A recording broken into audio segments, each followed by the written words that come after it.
mentioned earlier or not, pakibahagi nga po sa committee ito yung pinaka malaking accomplishment nyo sa paglaban sa illegal na droga. Siguro po yung pinakamalaking accomplishment ko is yung na-discovery namin yung protection na ibinigay ni Pangulong Duterte sa dalawang drug personalities, si Michael Yang at si Alan Lim. Sa tingin ko po, yan yung pinakamalaking accomplishment ko. Kaya lang nga po is nalagasan ako ng dalawang kasama ko. Pakipaliwanag po, ano pong ibig sabihin ng nalagasan? Yung si Captain Perote po, dinukot sa Bacolod noong April 19, 2019. At si Master Sergeant Liwanag, retired Master Sergeant Jerry Liwanag, pinatay po noong February 24, 2021. Sila po ba mga kasama nyo rin sa PMA? Hindi po, mga tauhan ko po sila sa SOU 3. From the ranks po sila. Sa anti-drug operation unit nyo rin po? Opo. First time ko pong narinig yung nangyari na yan. Ano po ba ang, sa tingin nyo, bakit po ba o sino po ba ang may kagagawan ng pagkamatay ng inyong mga kasamahan sa anti-illegal drug campaign?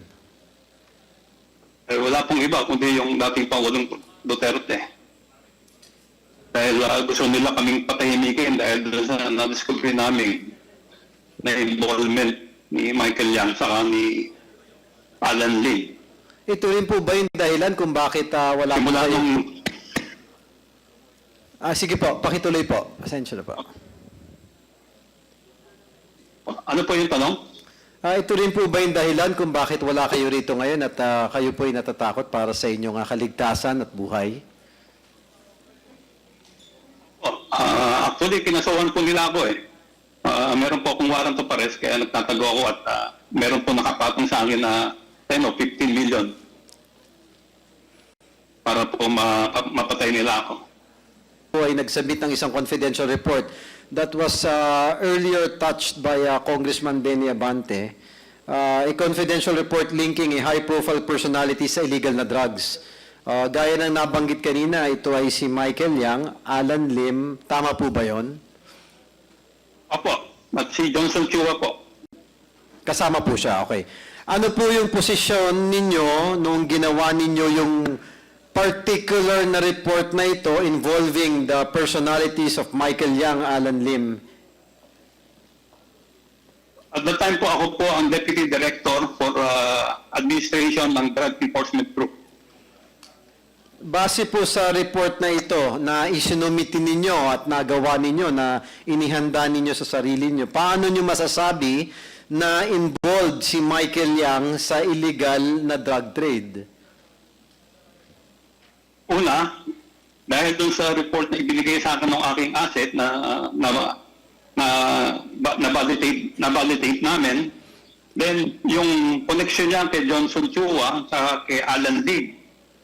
Si Alan Lim, meron siyang kaso ng kinasuhan siya sa Cavite Laboratory, pero na-dismiss yung kaso niya, pero doon siya mismo nahuhuli sa loob ng laboratory.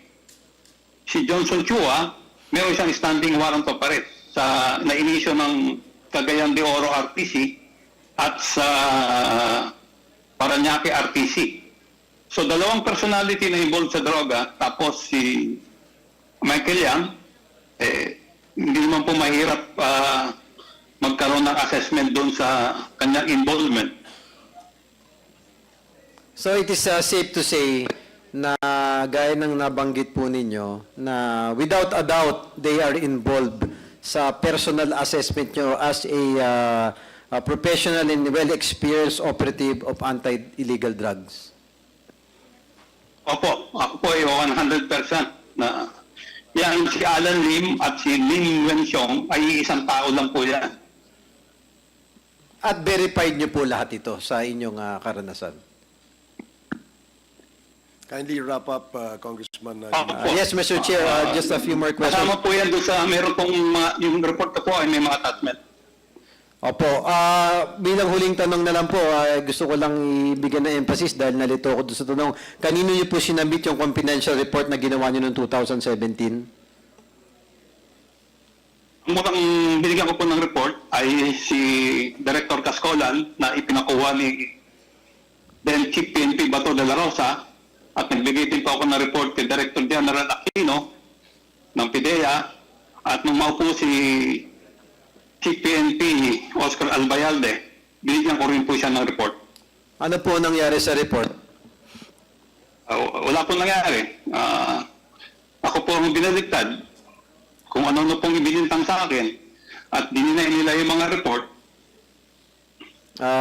Thank you, Your Honor. Just one manifestation. Considering the profile of the personalities involved na nire-report po sa atin ni Colonel, this humble representation hopes that a thorough investigation be conducted. Hindi biro po yung mga nalalaman nating impormasyon ngayon eh.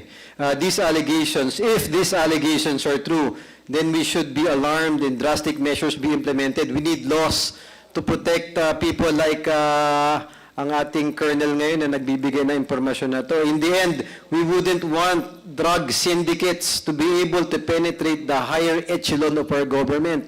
Ang mga tao na kumita o nagpayaman, kapalit ang buhay at